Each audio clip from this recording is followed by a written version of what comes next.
एक last unit है partnership act का, and that is unit number 2. Let's revise and then we'll move on to the past examination papers.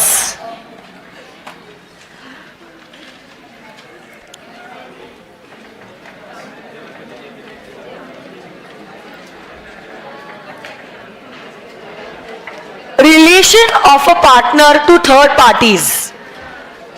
कुछ देर पहले ही हमने देखा क्या म्यूचुअल एजेंसी का रिलेशनशिप एग्जिस्ट करता है? अरे हाँ है ना. अगर म्यूचुअल रिलेशनशिप एग्जिस्ट करता है between the partners, can one partner act on behalf of others? अरे हाँ है ना. A particular partner can act on behalf of the firm, और इसी पार्टनर की एक्ट फर्म को बाइंड करेगी. इसी पार्टनर की एक्ट फर्म को बाइंड करेगी. कब बाइंड करेगी? जब आपने ये काम किया है in the name of the firm and being with in your authority. क्या हुआ?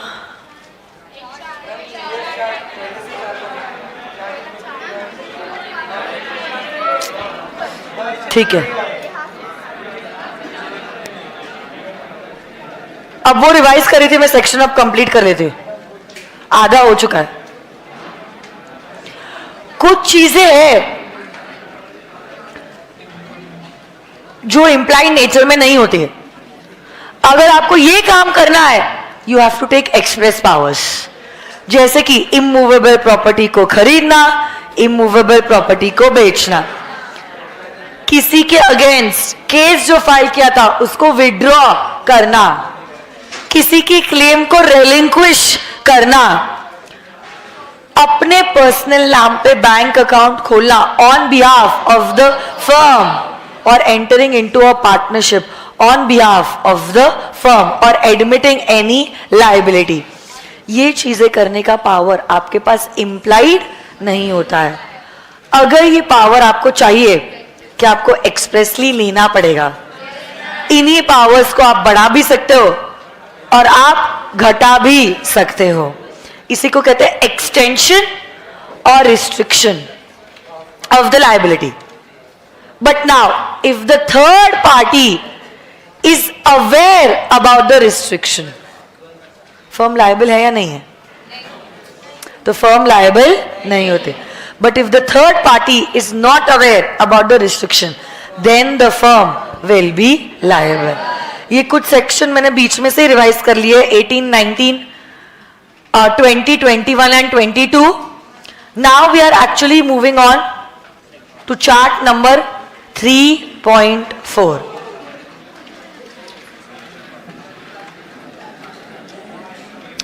पेज नंबर 3.4 आए क्या? General duties of partners.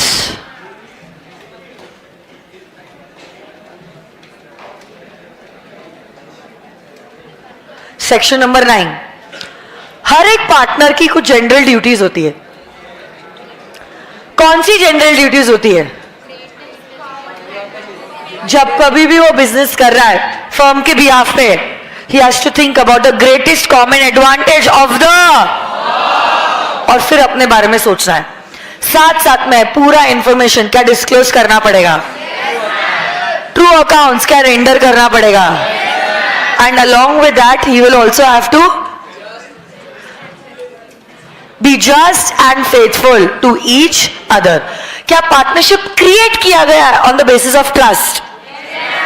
तो आपकी जिम्मेदारी होती है कि ये ट्रस्ट को आपको ब्रेक नहीं करना चाहिए. अगर पार्टनर ने कुछ ऐसा कांड किया जिसकी वजह से फर्म को नुकसान हुआ है, will he be liable for it to the firm? And in fact कांड मतलब सोच समझ के आपने कुछ फ्रॉड किया है. बट और एक पॉइंट है जो कहता है आपके नेग्लिजेंट बिहेवियर की वजह से भी अगर फर्म को नुकसान हुआ है तो आपको इंडेमनीफाई करना पड़ेगा फर्म को फॉर द नुकसान because of your negligent behaviour. और अगर आपने फर्म के बिहाफ पे कुछ खर्चा किया है, फर्म पार्टनर को इंडेमनीफाई करेगा, मतलब the partner has the right to be indemnify अगर उसने फर्म के बिहाफ पे कुछ खर्चा उठाया है। हाँ या ना? Certain rights and duties. Does every partner have a right to participate in the management of the partnership firm? HUF में ऐसा नहीं होता है। HUF में तो ये राइट सिर्फ, कंपनी में भी ऐसा नहीं होता है। मैनेजमेंट का अधिकार सिर्फ डायरेक्टर्स को दिया जाता है, बट पार्टनरशिप फर्म में चीजें कुछ अलग है। पार्टनरशिप फर्म में every partner has a right to participate in the management of the partnership. Yes, management बोलो या कंडक्ट बोलो, बोलो तो first right of every partner has a right to. सिर्फ इनके साथ रिवीजन चालू है क्या? बाकी सब लोग ऑडियंस बन के आए हैं तो बोलो ना।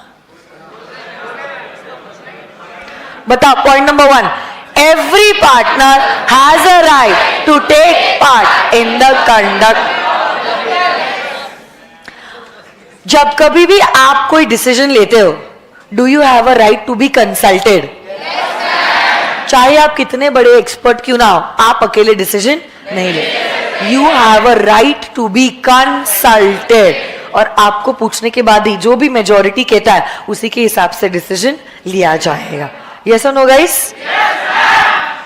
Every partner has a right to access and take copies of the books of the partnership firm. Whether you are a sleeping partner or an active partner will not make a difference. In fact, even a minor has a right to call for the books of accounts. And even a minor can inspect the books of the partnership firm. आगे, general rule कहता है, आप firm के partners हो। In fact, as a partner, you are the owner of the partnership firm. You are the आपको जो मिलने का अधिकार है वो है राइट इन द प्रॉफिट्स। आप खुदगर्ज होके प्रॉफिट भी मांग रहे, रेम्यूनरेशन भी मांग रहे, ऐसा नहीं कर सकते। तो जनरल रूल बोलता है, general rule, that you do not have the right to ask for remuneration. आपको जिसका अधिकार है दैट इज द प्रॉफिट। आपको जिसका अधिकार है that is the, you don't have a right to receive remuneration. But अगर आपने डीड के तहत पार्टनर को राइट दिया है रेम्यूनरेशन पाने का, तब आप क्या रेम्यूनरेशन मांग सकते हो? Along with that, no partner has a right to demand for interest on capital. You don't have the right to demand interest on capital. But अगर आपके डीड में आपको कैपिटल पे इंटरेस्ट का अधिकार दिया गया है, तब फिर आप क्या वो डिमांड कर सकते हो? अगर आपने कुछ एडवांसेस दिए हैं, so you have a right to receive the interest on the advances, but this interest cannot be more than 6% per annum. Yes or no, guys? Next, partnership property. So partnership property is sometimes also known as the joint stock property, also known as the partnership assets, also known as the joint estates. ये assets किसी एक को belong करती है या सभी की होती है? इनफैक्ट टैंजिबल एसेट्स के साथ साथ is even goodwill a part of your partnership property? अरे हाँ है ना? कल जाके अगर फर्म डिसॉल्व हो रहा है या वाइंड अप हो रहा है, क्या आप एसेट्स को बेच सकते हो? एसेट्स को या तो आप इंडिविजुअली बेच सकते हो या इकट्ठा बेच सकते हो। इसी एसेट में आप गुडविल के लिए भी दाम लगा सकते हो। यस और नो गाइस?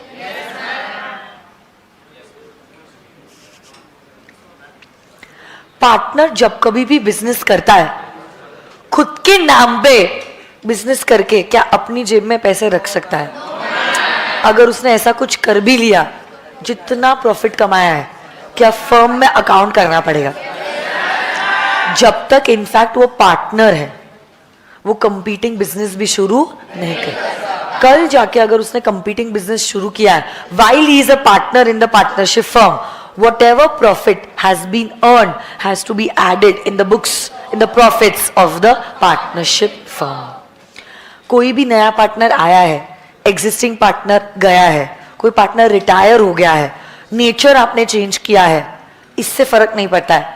राइट्स और लायबिलिटीज जैसे पहले थी वैसी की वैसी ही अभी भी चेंज के बाद रहेगी.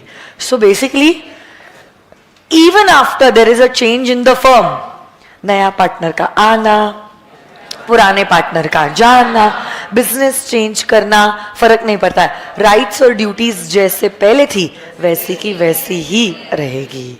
यस और नो गाइस? ये 18, 19, 20, 21, 22 अभी ब्रेक के बाद जस्ट तुरंत मैंने रिवाइज करा था. एडमिशन और representation made by a partner. Business करते वक्त अगर पार्टनर ने कुछ रिप्रेजेंटेशन दिए, ये रिप्रेजेंटेशंस फर्म को बाइंड करेंगे, ये रिप्रेजेंटेशंस फर्म को बाइंड करेंगे. Any notice to an active partner will be considered as a notice to the firm. Active partner को अगर किसी चीज के बारे में पता है तो माना जाएगा सारे पार्टनर्स को इस बारे में पता है. So this is known as the effect of notice to active partner as a notice to all the partners. माना जाएगा सभी पार्टनर्स को इस बारे में खबर है. यस और no guys? Liability to third parties. The partners are jointly and severally liable to third parties. Right of transfer of partners' interest. आप याद कीजिए, सलमान अरबाज एंड सोहेल और मलाइका अरोरा खान. क्या तुम्हें याद है?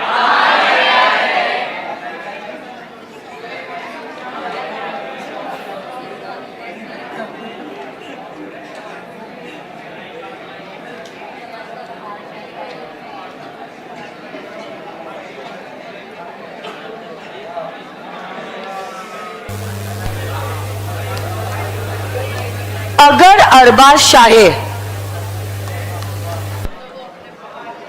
अगर अरबाज चाहे क्या अपना इंटरेस्ट मलाइका को ट्रांसफर कर सकता है? मलाइका को एक ही राइट है. What is the right? What is it?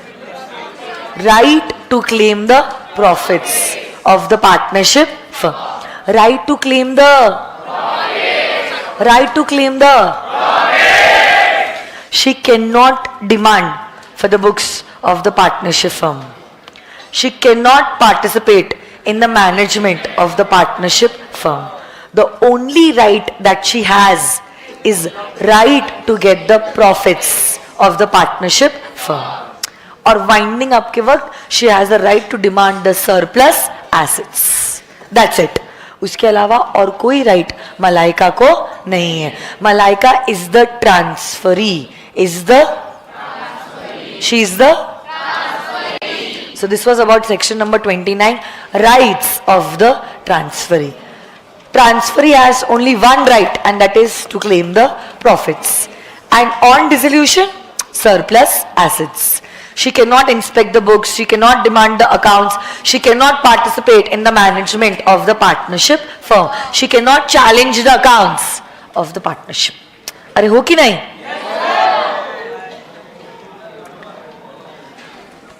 Can you create a partnership with a minor? But can a minor be admitted to an existing partnership firm? Only for the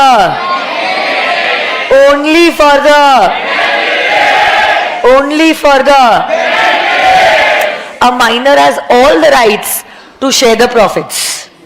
In fact, he can also inspect and take copies of the accounts of the partnership firm.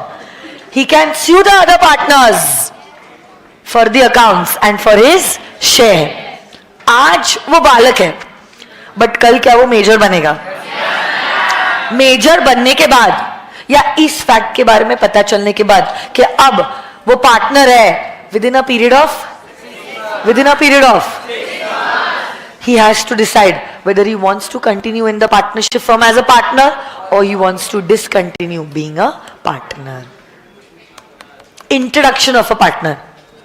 कोई भी नए बंदे को या बंदी को अगर आप पार्टनरशिप में इंट्रोड्यूस करना चाहते हो, you will require the consent of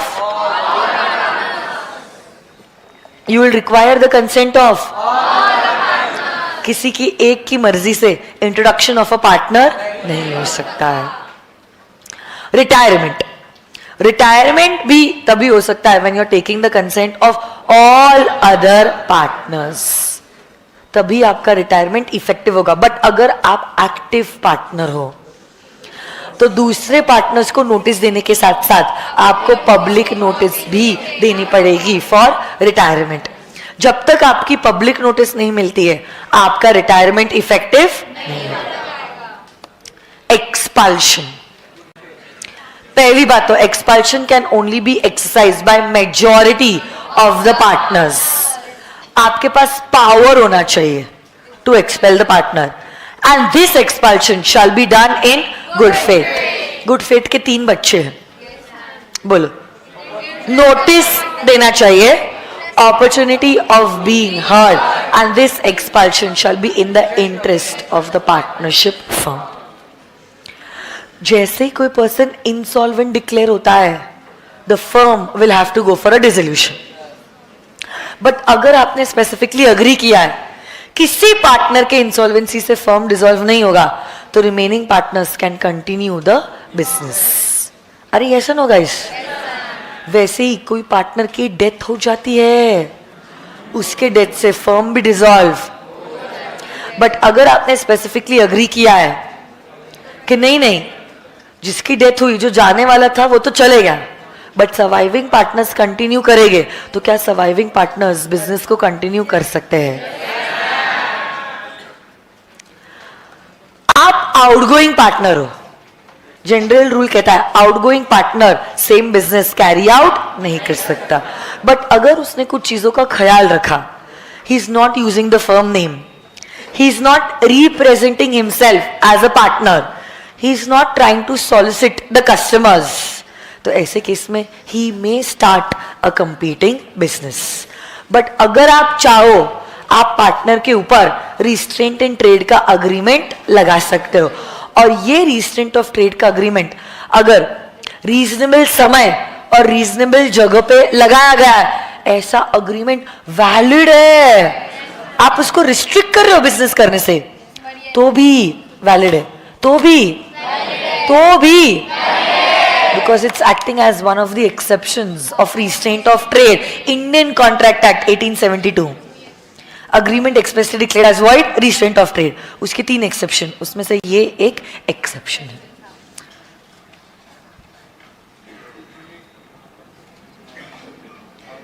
अगर किसी पार्टनर की डेथ हो जाती है,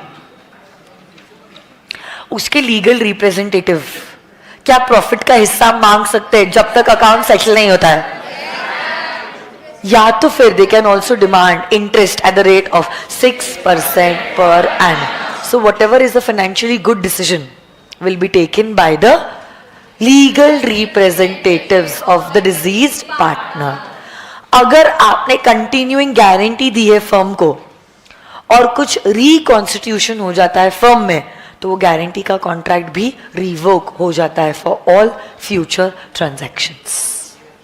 So this is all about the Indian Partnership Act 1932.